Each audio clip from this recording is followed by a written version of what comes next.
edition of the Sports One.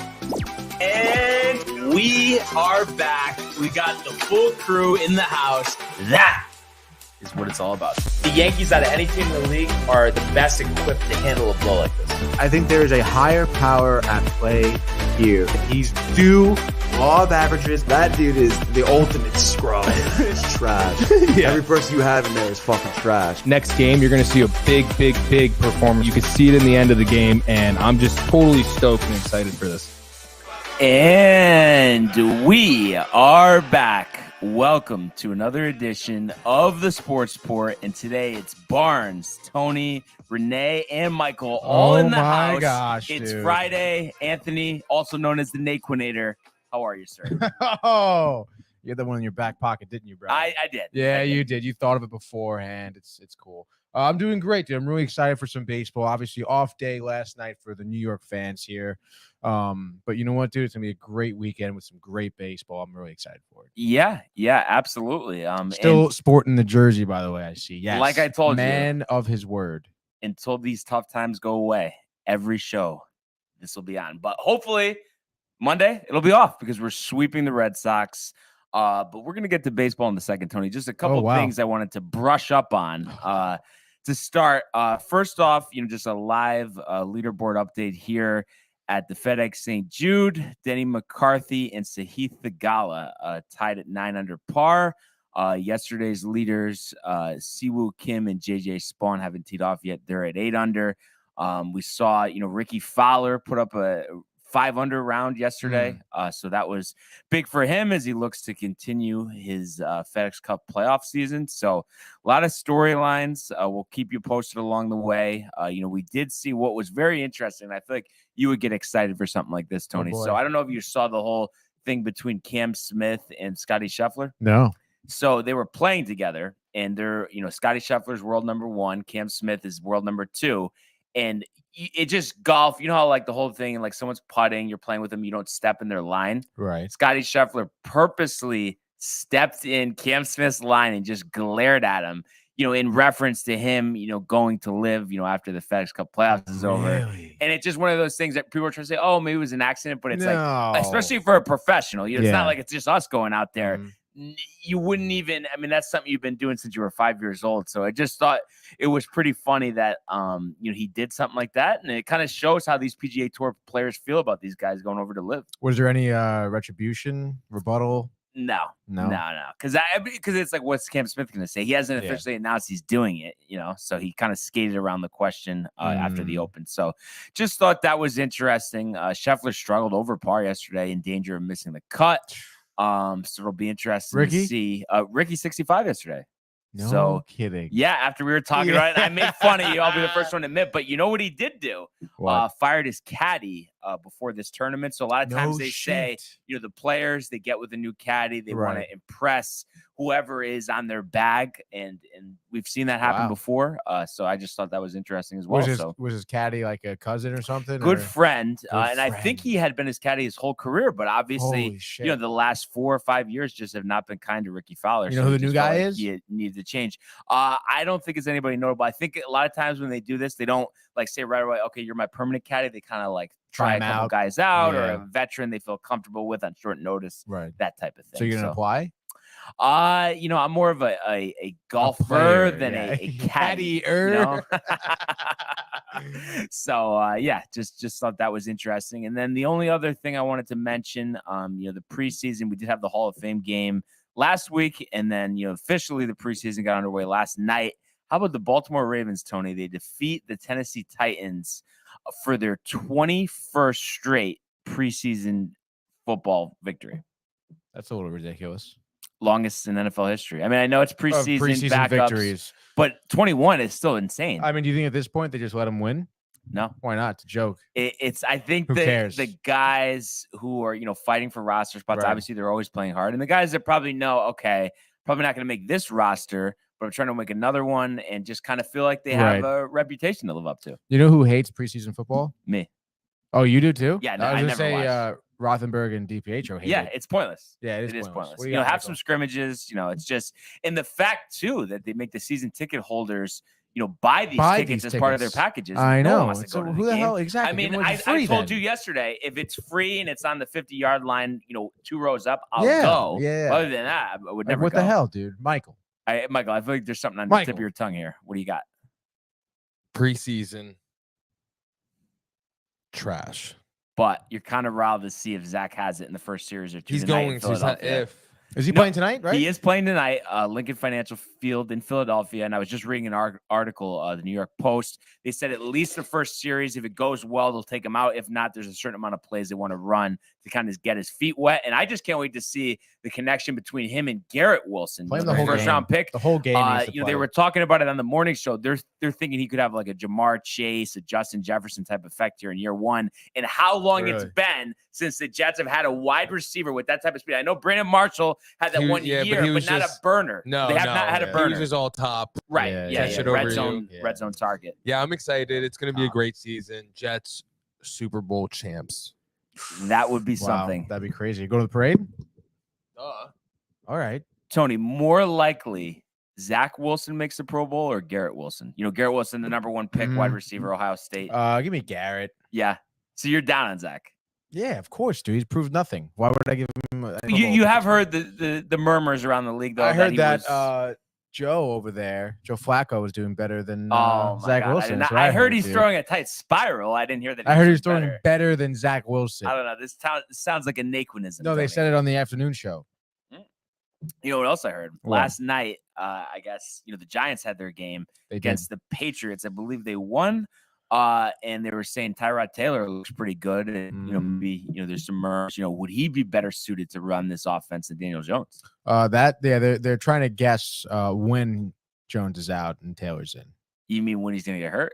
Or when he's just when they just so pulled Jones? Yeah. Like literally, like first game, he throws for maybe 200 yards, 2 interceptions, and they lose it by like a touchdown or something, or a field goal in the end because he has a bad fourth quarter. Jones is out. Yeah, Taylor's and a lot of pressure. Dude. Taylor, it's not like he's been a perennial Pro Bowler, but I don't know. I think the way their roster is constructed, they're trying to move out some of these guys from the old regime. I mean, I think also I forget with him. I forget who it was either their GM or the coach that was talking about like, the future of the team, and he was mentioning all these players, and he did not mention Daniel Jones. Probably, I'm thinking maybe general manager. I think that would be a little awkward with the head coach talking about that. So. Well, it was just kind of funny to think about that. Yeah, I mean, I think they know. I mean, unless he literally lights the world on fire, and even if he does, do they want to give him $100+ million contract? Right. I would still be nervous. Even if he went 30-10, 4,500 yards, I wouldn't buy it. Yeah. But you know what it is? I think it's gonna be tough because I feel like other teams would buy into that. Yeah, but then so it's like, do you lose him and then he's really good? You franchise him and then you trade him. Yeah. So. It's going to be interesting to see, but I think he's going to fall flat in his face. And I think the New York Giants, all the fans getting excited, but I think once again, I mean, 4-win season, 5-win season. I think the Jets will win at least 2 more games than the New York Giants this year. Mark it down. But Brian, it's all about the Mets. All right. Doesn't matter what the Giants do. Oh, you're just talking about for you with the Giants. Yeah, I'm being you. Oh, okay. Yeah. But also, I'm not. I guess the Giants do annoy me a little bit, but it's not like the Mets. I could live with some of the Giants stuff. I really don't get it, dude. I do. I know you do. Michael gets it. I don't think Michael gets it. Renee definitely does not know what's going on. Michael gets it. He has the look all over his face. He knows it. Knows what? Knows where I'm coming from with the Mets. He just can't handle the Mets winning at all, dude. No, but that's not it. He can't handle it. Tough. It's just the tone, honestly. If I had to, the tone of what? The tone of how it's said. I hear it on the radio all the time. And yesterday, perfect example, and I tagged him on Twitter. Joe Domingo, was filling in for Carton yesterday. On Carton and Roberts, he was Evan Roberts' old partner, on the midday show for the Fan. And he's a huge Mets fan. Of course,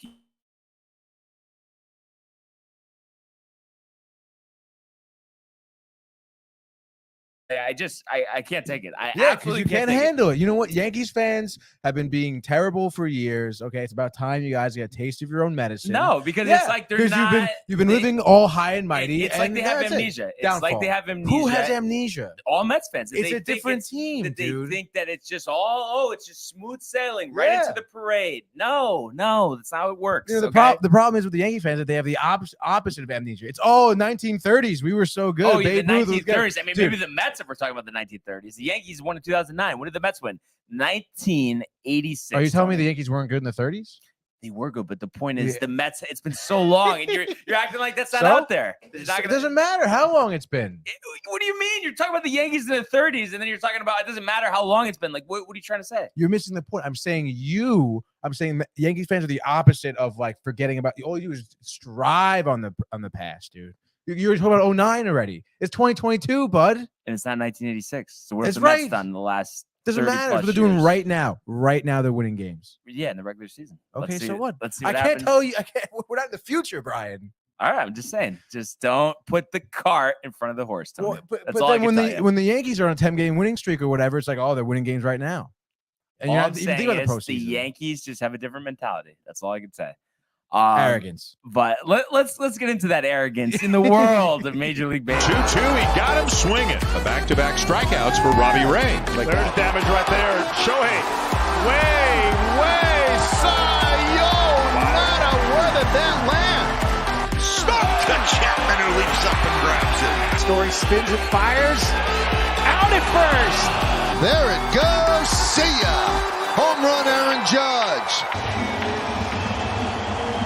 All right. So as you mentioned, last night Yankees and Mets were off. We did have a few games, and you with the rainout had one more pick than me. Went 1-3. I went 2-1. So here we are, knotted up at 6-5. And looking at the games yesterday, I mean, I think there were definitely a few surprises. Is there one in particular that really caught you off guard in terms of a result here? I guess the Orioles maybe losing to the Red Sox. Yeah. But you know what it was? Because I was thinking that myself, but then it's just like, listen, we know the Red Sox are going through a tough time. The Orioles are on fire, but it's like eventually they're going to win. I think that's what happened. Especially Red Sox at Fenway too. Right, exactly. It's tough to beat them there. And then I was pretty surprised too that the Cardinals couldn't beat the Rockies. Yeah, true. I think Dakota Hudson was on the hill, and they got some offense, but just Coors Field though. I mean, it's a tough place to shut down your opponent, no matter what type of offense you're going against. And the Rockies don't light the world on fire, but they have some guys. Brendan Rodgers and Ryan McCann hit back-to-back home runs in the 6th. In the 7th, it was a 6-run inning, and that kind of did the Cardinals in. They did rally in the bottom of the ninth, but couldn't close the deal. Did you catch any of the Field of Dreams? None at all. Yeah, I caught the first Very cool. Ken Griffey Sr. Yes. Jr. coming out of the was cornfields, cool. playing Really? catch. Hey, Dad, you wanna play Get the catch? fuck out Yeah, of here. yep. That's dope. And they honored Ray Liotta. Can't as believe well. you. They Oh, did? yeah. Oh, fuck. Dude, that's awesome. You missed it, man. You missed it, Yeah. man. And You're a true fan of the sport. You're I a true was fan working, of dude. baseball, Tony. And then, they did have, Joe Davis was on the call with John Smoltz, and actually on air, they announced Smoltz's dad earlier that day had passed away. So Holy he shit. did have a tribute to him. I think he was 80 years old. So that was part of it as well. It was a close back and forth game. Cubs held on there 4-2 to take this one after jumping out to a 4-0 lead. One thing I thought that was interesting is I guess they're non-committal on having another game here because I guess they're building up the area. They want to use it as a youth complex. Oh, no. And so definitely no game next year. And it's up in the air for the following year. And actually, Frank Thomas, also known as the Big Hurt, is a partial owner, of that complex. And yeah, he's non-committal as well. But So they're just greedy. They want more money, is what it is. is that what it is? I don't know. I mean, they must want to Oh, use you it. mean to use it all the time. year round. Yeah. Yeah. Excuse me. Wow. Oh, you're right, but Little Brian. frog in my throat. Frog- But what do you think, honestly? I Frog- mean, I mean, I think it's been definitely good. I mean, obviously last year's game was more exciting just because of the magnitude of it. Yankees. And it was the first one, and then but not just the Yankees. No, yeah. Obviously the White Sox, Yeah, the White Sox were a very too. good team last year. And also it makes sense to have the White Sox in it, Right. Yeah. So I mean, what do you think? I mean, do you think it's the right move here, kind of canning this, or at least putting a pause on it? I mean, how do you feel about it? I mean, it's tough because I mean, for me personally, obviously, Field of Dreams is like one of my favorite movies. And obviously, I'm a huge baseball fan, but I mean, it's like how many people are out there even know what the movie is, even know or even like the youth of the world of the country probably haven't seen this movie, let alone like really that into baseball to be like, oh my God, I'm definitely going to tune in to see two teams that I really don't even care about that much to play. So, I mean, if it was me personally, I would keep it going. Yeah. But I mean, I can see them wanting to, well, because there's two sides of it. Like that part is Yeah. great, and then like obviously a game like this would get awful ratings normally. No one wants to see this. Two teams, 20 games under 500, but because it's here, everyone's watching. But then it's like the teams, they had to play 2 games, and then travel here, then have an off day today. So it's like a long process. Tough on the team too. The capacity is about 8,000. So normally, obviously there would be maybe 30,000 people in the stadium, 4,000 people depending on the day. So you have a lot less people in the building. So I think there's some things to weigh out, but obviously, the baseball, they want to, grow the game. So I guess they felt like this was one of the ways. I am pretty surprised though. I really thought there would be another game, and I understand. I guess they don't want to like take away from it and have construction going on in the background, but maybe, and they're talking about possibly building a permanent structure that could be used, for the future. What's the attendance like? 8,000. We were at it. No, like it was sold out. Oh yeah. Because Iowa, there's no team, and I guess it's a bunch of this BS, and another bad job by Commissioner Manfred. But I guess so. They were saying like the people in Iowa are very upset. They have blacked out the major and minor league teams. Like there's 6 in the area. The Cubs are included, the White Sox or whatever. I don't quite understand it. I guess it has something to do with how close the minor league teams are, so they don't want them to have to compete. It makes no sense, basically, is what it is. And I don't know how this day and age, I mean, blackouts are archaic, Tony. I mean, it makes no sense. What? Yeah, they can't. Imagine being in Iowa. There's no professional baseball team. The Cubs obviously aren't next door, but they're not that far away. And it's like, oh, no, can't watch them. That's ridiculous. Yeah, they hate the minor league. Manfred hates the minor league. I said it yesterday. Yeah, we were talking about. It's ridiculous. So, I hope they keep it going though. I don't understand. Why can't they just build a facility around the field? I guess they want to do that. I think poor planning is honestly what it sounds like. It sounds like it sounds lazy, is what to me it sounds. Yeah, like. Very lazy. And I think these alternate site games are good. You don't usually see them in baseball. I know we had the London series with the Yankees and the Red Sox back in 2019. But I can't. Can you think of anywhere else where it'd be like, they should do, how do you think they should like work these things in? Do you think there should be several exhibitions a year? Should it just be one, in terms of like a neutral site? Like, how do you feel about that? I think it could be like, I think we can do 3. Any other venues or places you have in mind? You think it should be places where there are no professional teams in the state, and that's why you're having the game there? Yeah, sure. Have one in Connecticut. That would be dope. Yeah. Yale, imagine. Kind of would be the Yale Bowl. Yeah, I would like that a lot, actually. That'd be awesome. And then I feel like international one, like I feel like if you do one like in Japan, that would be dope. I feel you get a lot of juice in Japan. Obviously, there's quite a few famous Japanese players in the league right now as well. I think that would be sweet. And I think they've actually had games in Australia like a while ago. Oh yeah, yeah, I do remember that. And they did have them in Japan a while ago, but it has been a long time. So those are some interesting thoughts, and one thing that just came to mind that would be kind of cool, like I think you've seen it, but BYU's baseball field, how it has all those like blue mountains in the background. Oh yeah, that would be pretty awesome. That'd be that would kind of be like when NHL did the Winter Classic. It did it in like Utah, I think, and behind it was like all the mountains and shit on like some river. Yeah, like a lake, giant lake. Like it was dope. Yeah. So hockey does it well. They do, I think, probably 2 or 3 a year. I think sometimes they even do 4 or 5. It depends on the team, because sometimes the team does a stadium series. Right. Where like the Rangers actually did it at Citi Field one year. But then there's the Winter Classic every year on New Year's Day. So Yeah. So it's been done. And Yeah. dude, I mean, baseball is way easier to do outdoors than hockey. yeah. There was one year I think Chicago did it. I forget where it was. Maybe at the Bears Stadium, but the sun was out and the fucking ice was melting. I do remember that. And it's like they couldn't they couldn't play like the way the game for a little bit. Yeah, I remember that actually. Yeah, crazy. And then I was thinking they used to do the Little League Classic, like they would have the Major League game, Sunday Night Baseball at the Little League World Series. They haven't done that since COVID, but so they have done this type of stuff before. But I think it does help. It's just tough because there's just not like another scenario there where you could have like a field, like something you know what I mean, like historical significance. Obviously, like what are you gonna have it on the Sandlot field? Like I can't think of any other place. Right. To, like, where's that real field? It's a good question. I don't know. We should I think sort it out. We'll make it happen. Yeah, maybe we could in the Sandlot. Never know. Right? That'd be dope. Yeah. So just thought that was interesting and definitely came as a surprise to me. But yeah, really, other than that, I mean, the White Sox losing to the Royals yesterday, Greinke getting the job done. Who would have surprised thought, dude? me. I know I should never doubted him. And there was a lot of talk, how well the Phillies have played, since they fired Girardi, and that maybe the White Sox are making the wrong move here, keeping La Russa. That they have the team to be a lot better than 500 exactly, which they are right now. I mean, do you think it's too late in this season, or would it still make sense? I'd get rid of Lusa. Yeah, I would say, I mean, no matter what.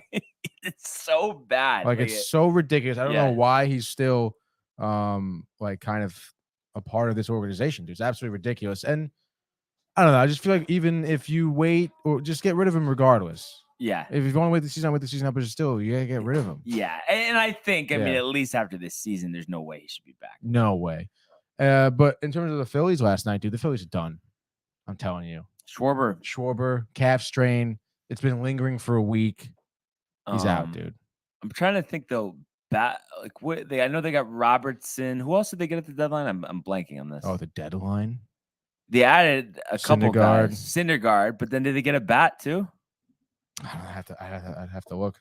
Syndergaard was obviously the biggest name. How did he pitch? I know he pitched 2 nights ago and they won, but was it just kind of like, I think it was kind of Let's see here.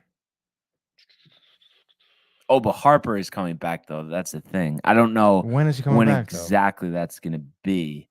They picked up Brandon Marsh. That was actually a good move. Brandon Marsh, yeah. And then if Nick Castellanos gets going, I mean, I think he could be good, but I mean, he's obviously not a good year. Like 260, 254, only 10 homers though.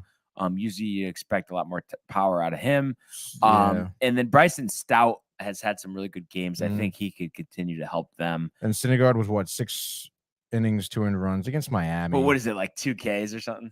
4 Ks, 2 walks. Why can't he strike anybody out anymore? He just doesn't have the bite on his fastball. I mean, I don't know. I feel like his velocity is still kind of there. It's just not as much though, because he was hitting 100. Yeah, true. I mean, he's nowhere close to that. But I still feel like the rest of their team. I feel like Real Muto isn't really having a phenomenal. He started out awful, so he's picked it up. 267, 13. But I mean, I think it'll be key. I mean, there's no way they're doing anything. If Schwarber's not healthy and Harper's not healthy, so it all rides on them. Oh, definitely, because like the rest of their team is like, I mean, Hoskins is okay, Segura is okay, I guess. You said Bryson Stout. Yeah, dude. So it'll be interesting. I mean, I think it's pretty apparent, they're going to make the postseason. It's just a matter of, what they do with that opportunity. I don't think they're going to do much. But time will tell. And really, Tony, we talked about this a lot yesterday. 2 big series this weekend. The Yankees are in Boston against the Sox, and the Mets host Philadelphia. Good pitching matchup tonight. I believe it's Scherzer Suarez. Yeah, Scherzer Suarez, dude. So let's just get right into it. And as part of our pick segment, I believe we have room for 4 tonight. I'm guessing that's where you want to go. So if you kind of give us a little preview of that matchup. Oh yeah, so pretty simple. I mean, I feel like obviously the Mets are pretty hot. Phillies were hot as of yesterday. And I think losing losing Schwarber is going to be huge for them. I mean, especially in a series like this, because I feel like they don't have many guys who threaten the home run ball. I mean, yeah, again, maybe Hoskins, right? I think he has like 24 home runs on the season.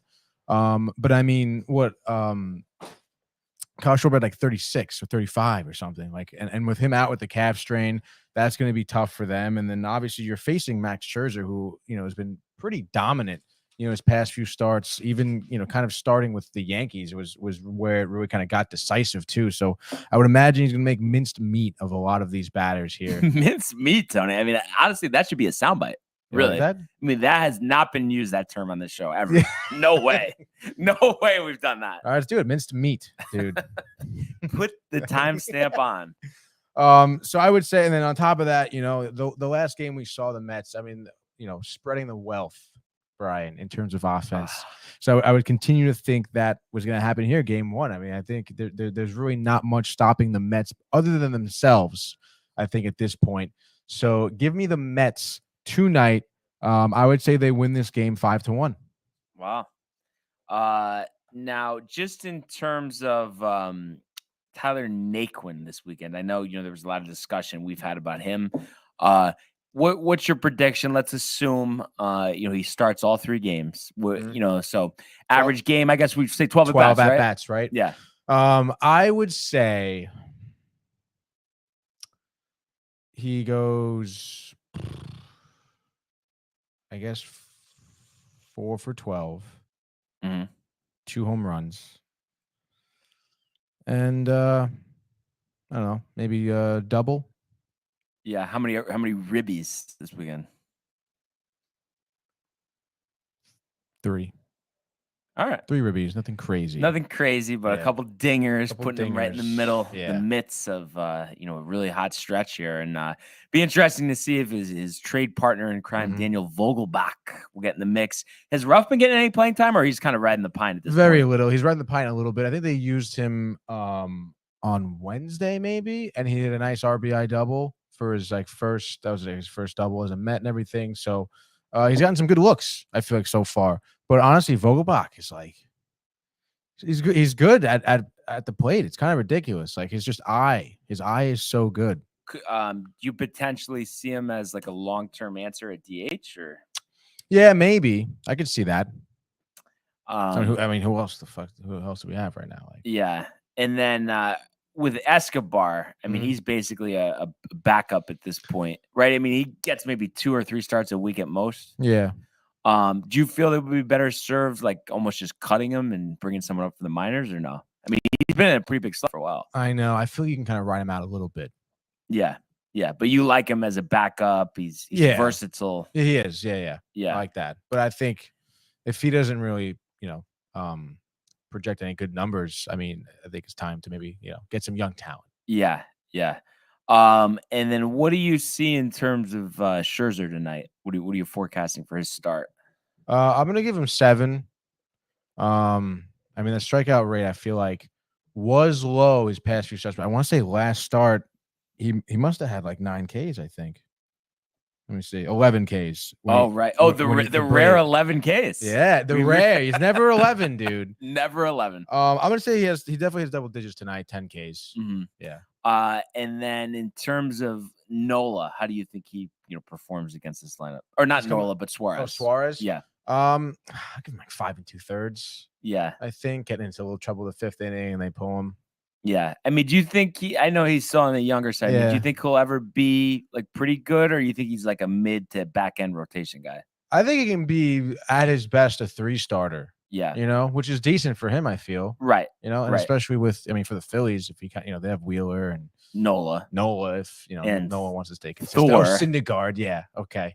So yeah, I feel like that'd be a good spot for him. It is funny too, because I think Syndergaard, isn't he like 30 or 29? 31, I think. Is he really 31? I don't know. I'd have to double check. I think he's 30. I'm actually just very curious about this. Let's see. Noah is 29, but his birthday is at the end of the month, so basically call him 30. But the crazy part is, I don't know. You know how we're all just kind of, we all just think about right now, the here and now, and kind of don't project into the future. I mean, I know this year hasn't been pretty, But at the same time, it's like, I mean, he still could like be pretty good like next season, because Right. sometimes, long layoff, guys need to kind of, get comfortable with how their stuff needs to be, Yeah. possibly some new mechanics. I mean, I know obviously, of course you're down on him, especially besides the injuries that he had with the Mets, but just his, attitude towards the them. Mets, yeah. But I mean, it's not, crazy to say that he could end up, carving out a pretty good rest of his career here, only being 29 years old, going on 30. Oh yeah, I can see that. I guess. I mean, do you really think? I think Matt Blake could do some work with him. Oh, honestly. I bet. Yeah, Barnes would Get love the him in velocity Yankees, up to dude. 95. Especially with the way he talked about the Mets and everything. Yeah, sure, dude. Take him. Go ahead, bro. I honestly want Spencer. You're gonna need him after after Clay Holmes doesn't even have a good inning for the rest of his career. Oh, stop. What was I saying? No, just about Syndergaard, the rest of his career. Yeah, I mean, do you really think he's gonna be like 35 and still like? I can't see him being like a Verlander or a Scherzer, like pitching into his 30s.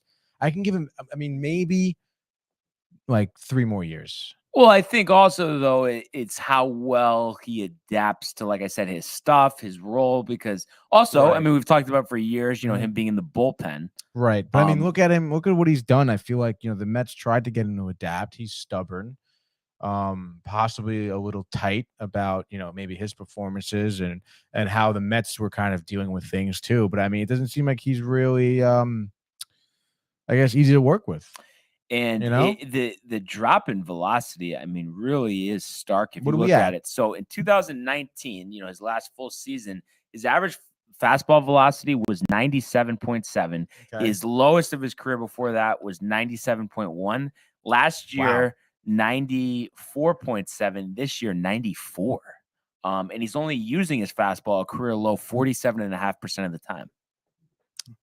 So he's washed, dude. He's Madison Bumgarner. But like I said, mechanics, situation, the right coaching. That's why Madison Bumgarner.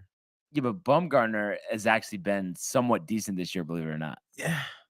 No, but I know obviously a pretty dramatic fall from grace. But I think a lot of times, we overrate guys because, listen, they've been pretty good and everything. But then because they have an unreal postseason, and I know this is cross sports, but it's like Joe Flacco with the Ravens. All of a sudden, he's the highest paid quarterback in the league. And it's like, wait a second. He was never even a top 10 quarterback just because he had a great postseason. Now he's worth a max contract. Like, it's like, I think that's what happened with Bumgarner. Yeah, but he had multiple great postseasons. Right. But regular seasons, you know what I mean? It wasn't. Regular season wasn't. Like, I guess historic. phenomenal. Yeah. Yeah, no, it was no, like, but all right. Still, I like, mean, you got to give him, postseason, he absolutely killed it. I think, but once again, and it's like what we're talking about with Noah Syndergaard. I think as guys' stuff changes and they're like their velocity drops, it's how well they adjust. And clearly, Madison Bumgarner has not adjusted. Yeah, but I think that's why he's still somewhat good because he kind of adjusted a little bit to his off speeds. But I mean, his whole shtick was just kind of hammering the ball in there. And it's just crazy to think, he pitched 11 years with the Giants. He had a 3.13 ERA. And this is his third year with Arizona, 310 innings, and his ERA is 4.70. Including, his debut year, the COVID season. He had 9 starts, 6.48, and had a 4.67 earned run average last year, 4.13 this year, but only 88 strikeouts in 122 innings. So, I mean, this all started right when he turned 30 too, which is obviously, where right around Syndergaard is. Who do you think, like, let's say next season, who pitches better? And Syndergaard's still a starter. Yeah, let's say for the Phillies. Let's say he's on the Phillies. Yeah, just for kicks. I mean, I guess Syndergaard probably posts some better numbers. Wow, interesting. I think obviously he'll probably have more wins because they'll have more offense to kind of play around with. And then I think he'll still have higher strikeout rate because he still has some. He still throws some gas, like a little bit. I mean, I'm sure some of the the pitches he can get up a little higher, but also with that, do you think like he's tentative after being out so long, or do you think it's literally like maybe they messed up the surgery, or he's not back to his regular mechanics? Yeah, I feel like Syndergaard would be the type of person who wouldn't really hold back. He'd be kind of eager to be back and to really like throw the ball as fast as he could. So maybe maybe he's still like mechanically isn't really there yet. So, and do you see him ever at least being, another tick, mile and a half faster on the fastball, or do you think this is what we're going to see and possibly, keep going down? I see him touching 95 consistently, right? Yeah, it's just very odd. I don't know because Yeah. he's not 36. That's why. And then it's like you think about what Justin Verlander does. Oh, my it's God. like how can Noah Syndergaard not recover? Right? Didn't the Yankees almost pick up Verlander? Yeah, no, he didn't want to go. That was the yeah. biggest problem. I They were would've wanted offering him what the Astros were offering him, and they almost picked him up in 2017. And actually, Joe and Evan, we're talking about that yesterday on the Fan. That most likely, obviously, we don't know for sure, but if like the Yankees had got Justin Verlander instead of the Astros back in 2017, that maybe they would have won the World Series. I mean, he obviously made that big of a difference. I mean, it was like historic stuff. His whole career with the Astros. I mean, you look at the splits: 13 years in Detroit, 3.49, 5 years in Houston, 2.32, and this is all mid to upper 30s, and now almost 40. I don't think he would have won with the Yankees. But that's just a contrarian takeout right there. Well, how could you even say that? I'm just curious. I have no idea on this. I want to look on Fangraphs. You ever reference Fangraphs? Or no? I do enjoy Fangraphs. Just for the velocity and like pitch selection. The pitch selection. I love that, dude. Yeah, 34% slider. So like my guess, I'm not. I want to say maybe 95.4. What's your guess? Verlander's average fastball right now this year. Oof, 95.4. Give me 96.1. What do you know? 95 exactly. 95 exactly? Yeah. And actually, his highest fastball velocity of his career, believe it or not, is 95.6. So it's like he's 39 years old. He's doing that. How can Noah Syndergaard not? You know what I mean? Yeah, like, really. So Verlander had no drop off at all. No. Do you think maybe he had like the ability to throw 100, but just kind of held back a little bit? He has thrown, exactly. He has thrown 100 before, but it's never been consistent. But it's like we've seen, like with DeGrom, obviously, sometimes that's not the best thing to do. And I think he's very smart about it. And if you think about Justin Verlander over the course of his career, other than the Tommy John surgery, he's never missed an extended period of time. So maybe that's the smart way to go. Yeah, maybe. So I do like DeGrom throwing 101. Yeah, but I think deep down, you would rather have DeGrom. First of all, what is his average fastball? Do you know? It's probably 100, dude. Let's take a guess here too. I think you're gonna go 100 on the. I think it hit like 103 like twice the other game. I'm gonna say 99.3. How about that? I'm gonna say 98.9. Let's see, Fangraphs. It's crazy that he's 34 years old. It is crazy, right? All right, let's see. You always have to go down a little bit to get to it, it is 99.4.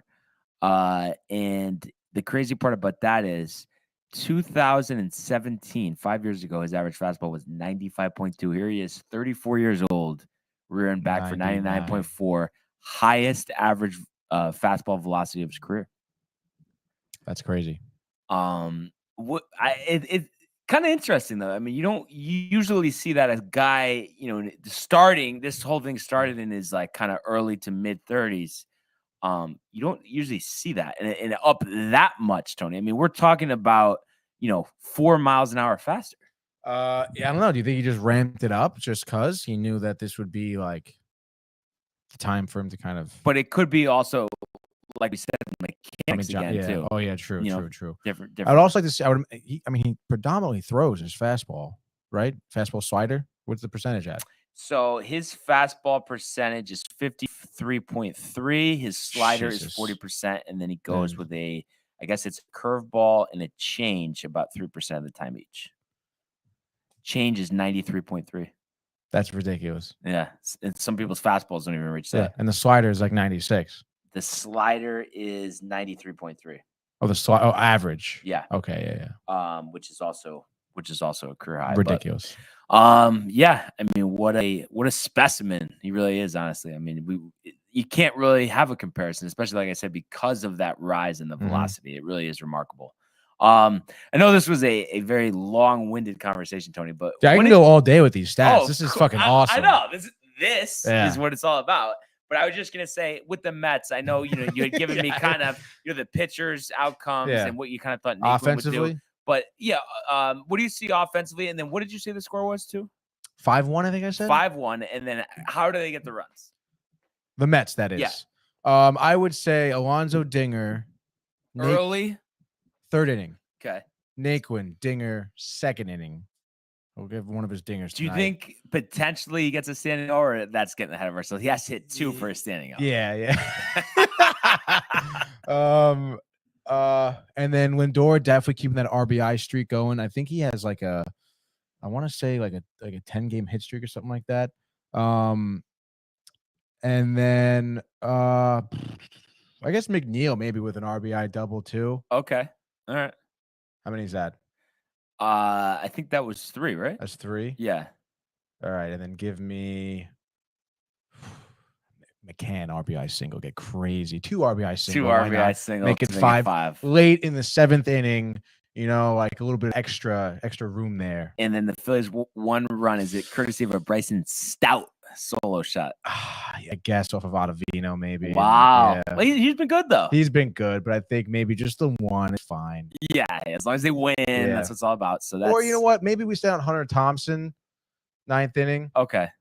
And he Not kinda a just save gives- situation. Not a situation. They give him 1, and then he closes it out with like a pop fly or something. So should be a good one, and I think this series and their next series with the Phillies, which is in I guess a week or whatever it is, will play a big part in deciding how this playoff picture shapes out.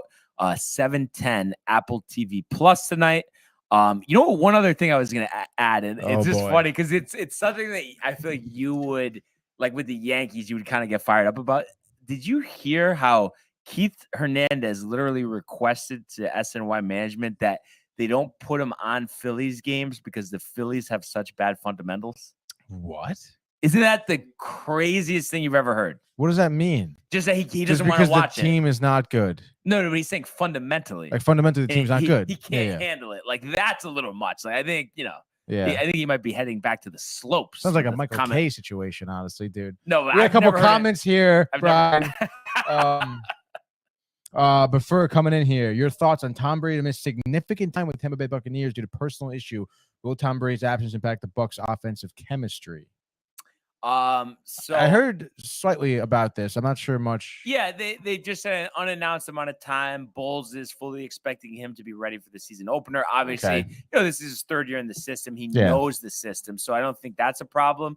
And I think they haven't announced what the reason is for this.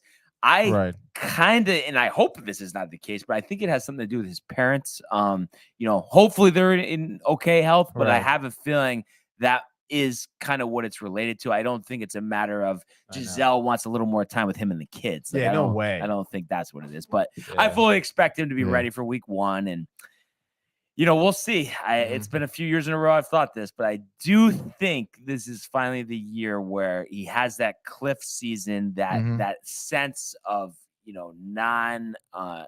not being immortal. He finally feels that for once in his career. And he had that opportunity to get out, but he had to get back in. How old is he now? He's 44. Tony, I'm not talking crazy here. No. 44 going on 45. I don't think he's gonna have much of a drop off in his physical play. But it's like, did you see it last season? Did I see it last season? No, but I think all it takes is just one wrong hit. And like I said many times before, he benefited from always having one of the strongest offensive lines in the league, and we've already seen them lose their center. So I'm just saying, you might want to watch out for that. I feel like he's gotten hit pretty hard in the last couple of years. I know all it takes is one hit. Drew Brees, broken ribs. We know, but I don't know, dude. I think he'll be fine. I think you're just wishing injury upon him. But he also is fighting, history, and basically that's why I'm just saying that we haven't seen other quarterbacks go out there and say, I'm going to play till as long as I want. I'm going to be one of the best quarterbacks in the league every year. It's kind of doesn't work like that. You think Peyton Manning thought, in his last season that he would throw 9 touchdowns and 17 interceptions? Did he see that coming? No. So that But he also had like neck surgery too, like horrific neck surgery. no, but the next no. Come on, you dude. can't do that, Tony. Yeah, That was 5 years earlier. No, it doesn't matter. Oh, dude. it doesn't matter. He broke the touchdown record 2 years before. In the year before Okay. that, he had 33 touchdowns and over 4,500 yards passing. So, dude, getting old, the surgery over time, dude. I'm telling you, bro. No. You're not a surgeon like me. No, I think I know who we need to bring in for the tiebreaker. Michael? On this. No, Renee. Will Tom Brady have a good year this year? 45 years old, playing quarterback. Thank you very much, Renee. All right. I mean, usually I would expect some support out of Renee from a question like this, but I guess, she's fighting the grain today. Also, speaking of tiebreaker, my mother says Tom Brady will be fine. Wait, how does she like Tom Brady? And then prefer, just because she's just a fan of sports. I don't tell you, dude. Well, she's a Giants fan, though, isn't she? Yeah. I mean, there's no real allegiance. Doesn't really matter. Okay. My mother just watches to have a good time, you know? Well, you were going to say something else, though. Prefers asking what the Field of Dreams game. Prefer if you roll the tape back. You roll we back. did mention that and how that might have been the last one we'll ever see. But, we did watch it. And just we both said, too, I mean, not the same juice that the game had last year, just because you had two teams, 20 games under 500. And I think Major League Baseball should have done a better job of that. I mean, they had to have known the Reds were not going to be competitive this year. Maybe they thought the Cubs would be better, but it's like, how do you not have like Dodgers and Giants, and the Reds, like they're literally the two worst teams in the league. I think you could have had such a better matchup. It's not even close. And, even just Mets Phillies. I mean, how much better would that have been? Or even the Mets Yankees. Mets Yankees. Why not? It's really a disgrace, but that's what Manfred does. But did think it was cool. We mentioned Ken Griffey Jr. and his dad playing catch in the outfield. But like I said, we'll see what happens on the future of that game. Mm-hmm. And finally, Tony, we're going to get to the Yankees tonight. This is we didn't make we haven't made any picks. No, this is the start of the run, the run that I've talked about. This stretch is really going to define how the rest of the season goes. Speaking of which, cannot wait for the Yankees and Red Sox fans to brawl because they're the biggest pieces of shit in the world. And then he says brass knuckles. He didn't say the pieces of shit part. Prefer opening the bottle early today, huh? No, yeah, he didn't say the pieces of shit. That was I added that. 12 games though coming up, and you're starting with these 3 in Fenway. And like I said, I think it's very important to go 9-3 in this stretch and really solidify yourself as the best team in Major League Baseball and at least the American League for starters. And speaking of starters, tonight we have Domingo Hermann versus Nathan Iavaldi. So it's not actually, Cy Young versus Sandy Koufax tonight. However, Hermann has looked okay, coming back from this injury and the long layoff. Iavaldi been up and down all season, 5-3, 4.23, has had good outings against the Yankees in the past and obviously was there a few years back. So with all that being said, I think this is going to be a game we're going to see a bunch of runs scored. And is it just me, Tony? All the Yankees-Red Sox games over the past 5 years, it always seems like when the Red Sox are scoring runs, Rafael Devers and Xander Bogaerts are at the heart of it. I can't think of a time where they scored 5 or 6 runs and they didn't have any impact on that. They're always right in front of it. Yeah, always. They're good players. They are good players. They have the Yankees numbers. And it's just going to be interesting to see if they're going to be on the Red Sox next year. But obviously, we have a lot of time to figure that out. So I do think the Red Sox will score here. I mean, I want to say give Hermann 6 innings, 3 earned, 5 strikeouts, 6 hits, 2 walks. Does get the W because the Yankees put up 8 runs tonight. And I'm going to say the bullpen lets up 2. So call it 8-5. Clay Holmes strikes out the side in the 9th. I'm going to say Judge hits his 46th and 100th RBI of the season. And Anthony Rizzo wraps one around pesky pole, as well as getting 4 hits from DJ LeMahieu, 3 RBIs, Yankees 8, Red Sox 5, 1-0 to start out that 12-game stretch. Nice, dude. Nice. All right, my next pick. What? No, I just was wondering if you had any thoughts on the game, just real quick. I know like you're not picking it, but just kind of what you're looking forward to seeing or what you're expecting to see out there. I think Hermann's gonna get popped, honestly. What about Iavaldi? Also popped. It's Okay. gonna be a really high scoring game. I think I know it's really tough to say because again, like the Red Sox at Fenway, like against the Yankees, they play pretty well for some reason. split the 4 games. Last time we were there, obviously, I was there on that Saturday night game. I would say Red Sox take game 1 here, just because Hermann's gonna get popped early, 8-6. Well, hopefully that's not the case. I'm sorry. All right, my next pick here. I'm gonna take the Padres. They're playing the Nationals. Juan Soto, former team, playing against. And I think Mike Clevenger on the mound. I mean, we talked about Clevenger being a good pitcher for the Padres. Obviously, they've been in a little bit of a snag, losing some games here and there. They got swept by the Dodgers, right? Yeah. And then they lost the first game of the Giants, but then beat them back to back. And then had a day off. So I feel like, maybe they'll get themselves kind of collected here. And against the Nationals, Corey Abbott on the mound, coming from the Cubs at the trade deadline. And he had, I think, one outing a few days ago against the Phillies, actually it was. He didn't last 4 innings, gave up like 7 earned runs. And he's been doing pretty much that all season, basically. I think his ERA is a touch below 5, maybe, or at 5. And I just feel like the Padres will hop on him, specifically Soto. Give me 2 dingers for him this game. I think it's going to be, really one of those games, and we've seen it before where, a player gets traded, plays his former team, does really well against them. So give me the Padres here. They're going to win, I would say 4-0. All right. All right. So for my second pick here, I am going to go with the San Francisco Giants. Last game of the night, 10-15 Giants from Oracle Park, going up against the Pirates. Brian Wilson on the hill for the Pirates, 2-6, 5.86, and one of the better pitchers in the National League, Carlos Rodon on the hill, 10-6, 2.95. And listen, the Giants train wreck this year, 3 games under 500 after winning, I think, 107 games last year. So it's been a major disappointment. But with Rodon on the hill, I think, honestly, 8 shutout innings, 12 strikeouts, 2-hitter. And I want to say the Giants are going to take this one 4-0 over the Pirates here. And Rodon gets his 11th victory of the year. All right. I would say give me the Brewers tonight. They're going to be in St. Louis. Facing an old friend of mine. Facing an old friend, foe of Brian, Jordan Montgomery. I have a feeling he's going to get popped tonight. I mean, I know his last start against the Yankees went 5 innings of no earned run baseball. I think he won't last 5. He give me 4 2/3, giving up 6 earned runs. I think he's really going to get popped tonight. And then Eric Lauer, decent pitchers, 8-3 in the season because Milwaukee has been having some good offense as of late, which I feel like St. Louis, we saw them have been struggling against Colorado to kind of generate much offense.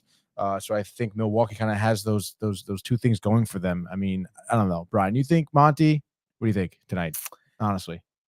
I actually was considering picking the Cardinals. I just think, he obviously had a good game against the Yankees last time out. And I just think he might have the advantage against the Brewers because there's no history there. He's been an American League pitcher his whole career. So I think he has the potential to catch them off guard. And Brewers have been finicky this year. I don't know. Can't get a read on him. Yeah, no, it is kind of tough, but I feel like Rowdy's been pretty hot. Yelich has not. Yelich has not been, which is kind of unfortunate. But maybe tonight, turning a new leaf, as they say sometimes. So I don't know. Give me Milwaukee. Let's say 4-2. All right. We got the Astros hosting the A's tonight. Luis Garcia on the hill versus Euler for the Oakland A's. 1-5, 7.63. This one from Minute Maid Park, and I think this is going to be a shellacking. I mean, a complete mismatch. Records are almost reversed. Astros 72-41, Athletics 41-71. So I'm going to say Alex Bregman, 2 homers, Altuve 5 hits, Astros 13-2 over the A's. Garcia striking out 10 over 6 innings. Okay, word. Never told no lie. I said word. Prefer, his ears just perked up after hearing it's that. His favorite soundbite. Well, he likes Gentleman Jack. Gentleman Jack. So I'm gonna go for my last game here. I'll pick the Dodgers, actually. Is this for 10 in a row? It has to be, right? I think it is. I don't think it's 9. Let's just double check here. As this loads. 1, 2, 3, 4, 5, 6, 7, 8, 9, 10. This is gonna be for 11 in a row. There you go. Holy shit. They've swept the Giants, the Padres, and the Twins so far. And I think they have a pretty good chance to sweep the Kansas City Royals as well, because it starts tonight with Tony Gonsolin on the mound. I mean, I feel like every time I pick Gonsolin, he doesn't lose. He's had one loss. I think it was right before the All-Star game. He's 13-1 on the season, 2.30 ERA. He has just phenomenal stuff, I feel. And he's against Daniel Lynch for Kansas City. I feel like is kind of, and with the way the Dodgers have been hitting, I mean, I can't believe Freddie Freeman has been consistently hitting like 300 and over this entire season. Yeah, the power, not as much. I don't know if that's the bigger ballpark for Maybe. the Dodgers. I'm sure they're we've seen in the home run derby. Yeah, tough ballpark to get through. But even Mookie Betts, I feel like has kind of come around with a little bit of a low. And just again, I mean, Freddie Freeman is just so impressive. I think they're going to make absolute minced meat here of Daniel Lynch. And I mean, who do the Royals have? Perez. Yeah, Perez. I mean, we saw him hit that home run against Clay Holmes. I was there. I know, but I mean, come on. Even Dodgers here. I think it's gonna get a little ugly here. Give me 9-3. All right. For my last pick here, we have the Blue Jays hosting the Guardians. Jose Berrios versus Chad Quantrill. We know about the struggles of Berrios. 5.19 ERA. Does have 8 wins this year, and I think it's just one of those situations where the offense carries the load. I'm going to say Vladdy with a homer, Bichette with a homer.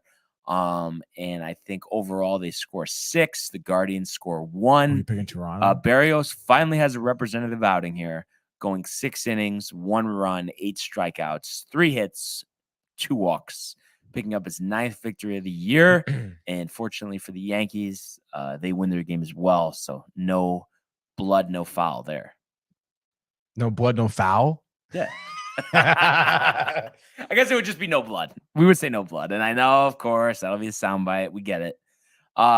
So yeah, I mean, I'm just excited to watch these games this weekend. I know. It's it's gonna be some absolute, like, just really entertaining, phenomenal baseball. And I'm really excited. I mean, for every matchup, every at least specifically the New York series too. I think it's gonna be really competitive, just fun baseball. And speaking of the sound bites, but first says his favorite sound bite is the "Let's go." Let's go! I mean, yesterday was Gentleman Jack. Or he says, or he likes the "Here we go." That's interesting. That's a good one. It is a good one. Yeah. It is definitely a good one. So yeah, Jack. Gonna be interesting. The both teams, I guess, would you say, are the Phillies the Mets' #1 rival? I mean, I know we've kind of talked about this Braves. before. Oh, you go Braves. Yeah. Okay, Phillies #2? Yeah. Okay.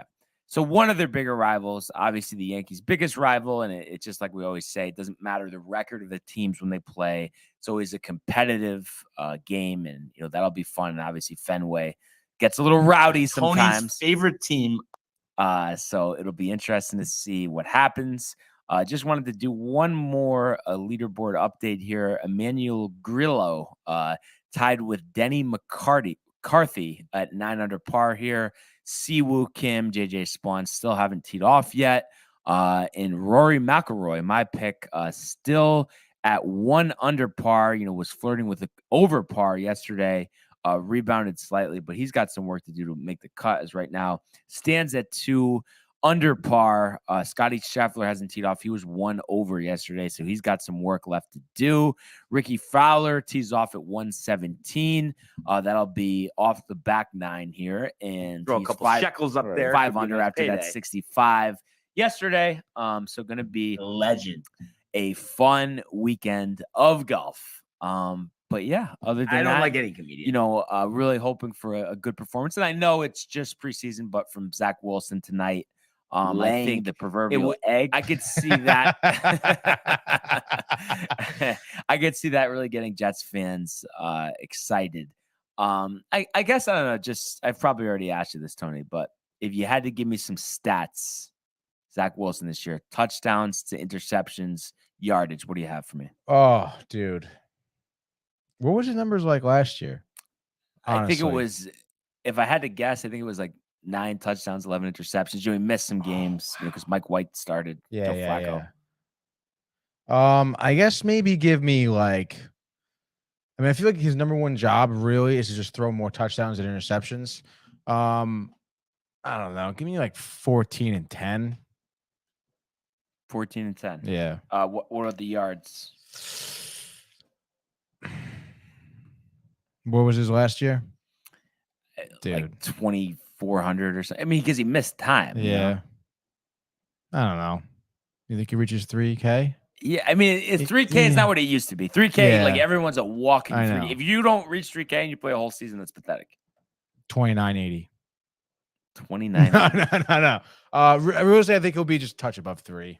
Touch above 3. So not too riled up for our guy, Zach Wilson. And I mean, I think it's big, after the season-ending injury to Mekhi Becton that I did mention Dwayne Brown was in camp, hadn't signed. Yesterday it was official, 2 years, $22 million. So the 5-time Pro Bowler, I think he spent last year with Seattle, is getting up there in age. I believe he's 37, but just a perfect guy to kind of slide into that left tackle role. So obviously, I mean, I think, we've seen the Jets go after these bigger named older free agents. It doesn't always work out, but I could see this one working out because I think they really need it. It allows them to slide George Fant over to right tackle. You're nothing without the offensive line. So that's going to be big for the Jets. Oh yeah, that's good. I just can't believe we're so close, Tony, till the start of the NFL season. How much do you think Zach Wilson is going to have to screw up before they start Joe Flacco?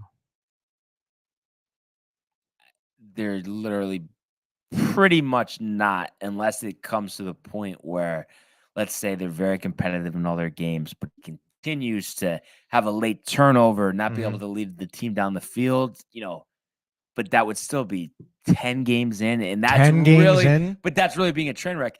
This season isn't about winning. It's about, developing the future. So Joe Flacco doesn't help you there. So unless they, like I said, they just see right away, wow, Flacco here, we could be an 11-win team, which is like, come on, let's be real, Tony. What's the chances of that actually being?